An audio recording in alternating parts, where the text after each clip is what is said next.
Welcome back to the DTC Concepts YouTube channel. Back to give you some more home design information today. If you are enjoying this, like and subscribe. It helps us. We appreciate it. We'll keep making this content for you. Today we're talking some solutions for small spaces, how to make it not feel quite as small. Yeah. You came up with a list of kind of design ways to do that. Yeah. We're going to start with kind of dual purpose rooms. You only have so many rooms in these small spaces. What do you mean by dual purpose rooms? I think like the most common would be bedroom / office, especially these days where people are working from home. There's a lot of furniture out there.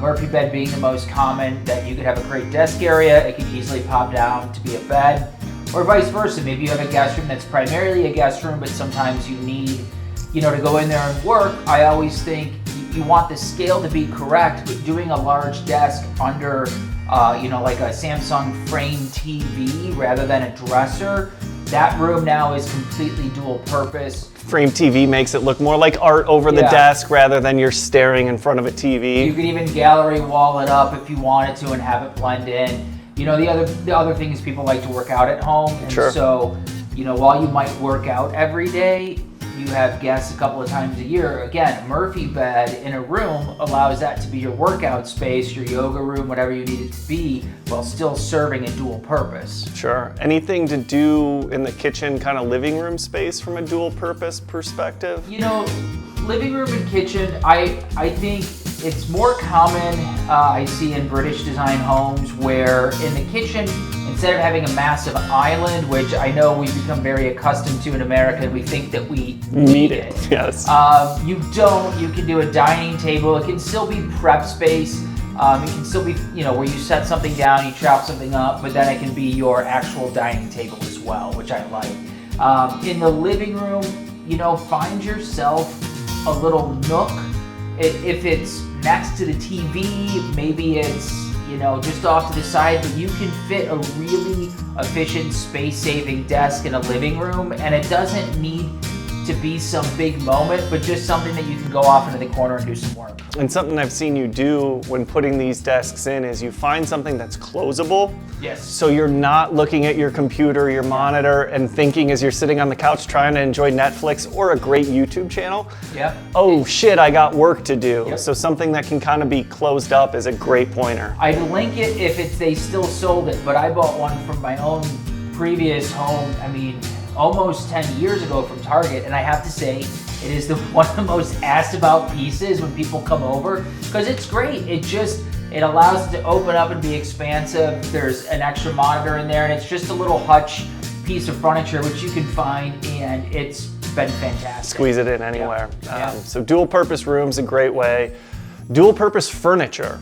Yeah. What are you talking about with dual purpose furniture? Well, I think that's, you look at the kitchen table being both somewhere to eat and then somewhere to prep.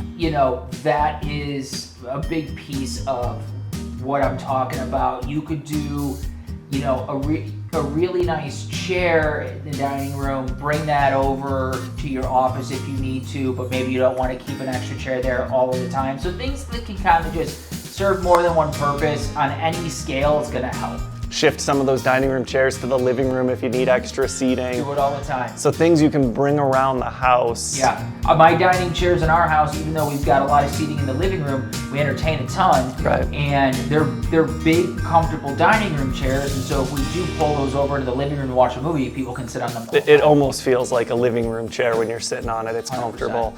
Find those things that are multi-purpose that you can move throughout the house if you need to.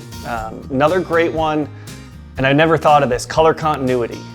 Yes, I think when you have a small space, sometimes you want to play with it, sometimes you want to add in color. I do think if you keep it sort of streamlined in the same color palette throughout, it does make it feel more expansive. I like to, do bold rooms. I like to have one room pop, and it can be fantastic, but if you've got a really small space you're working with, not breaking that sight line with a drastically different color. I think if you're wanting to switch it up, stay in the same color palette, but maybe bring in a wallpaper that's textured. It's something different, but it's not such a hard visual line break. That really defines the space too much and then makes it feel even smaller than it already is. Yeah, Exactly.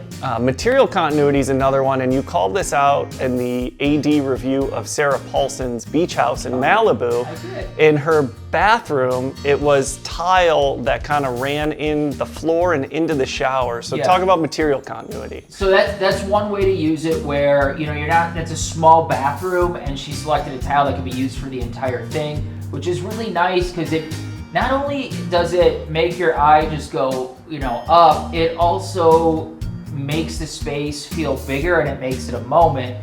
The other thing that you can do is repeat finishes. So, if you have a certain counter that you're using in the kitchen, if it's a small space, it's kind of nice to reuse that same counter material in other areas of the home, and it just gives it a cohesive feel. When you've got a big space and a lot of individual rooms and a lot of individual stuff you're working with and feelings and vibes, that's great, but if it's small, just keep it simple and repeat those finishes. Yeah, it seems like continuity throughout smaller spaces gives 100%. much more open feel. Yeah.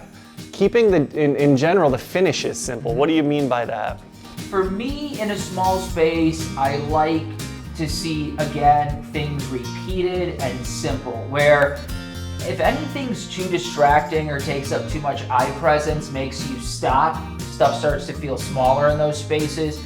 And so keeping your cabinet handles simple, repeating those, keeping your finishes simple. I like to mix metals, but sometimes in a really small space, I do it on a really small scale. So most of the metal finish will be the same throughout, and then I might add in a little bit of variance, just in an object or two, but overall, you want to keep that simple and keep it the same. Since you've pointed this out, I noticed it.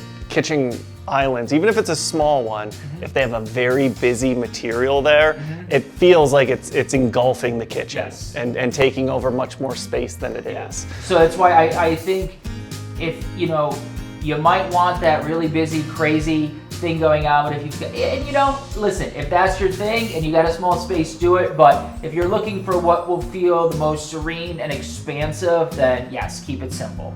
Finally on our list, and a great one and a cost-effective one, mirrors.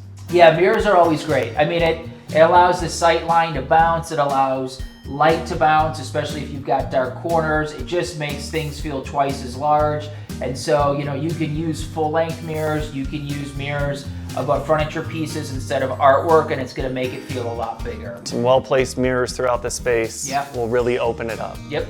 So I hope you liked our solutions for small spaces. Obviously, there's more. If you have questions, please let us know below. Again, like and subscribe, and remember, dual-purpose rooms need dual-purpose furniture, color continuity, material continuity. You want to keep your finishes simple, and at the end of the day, add in those mirrors.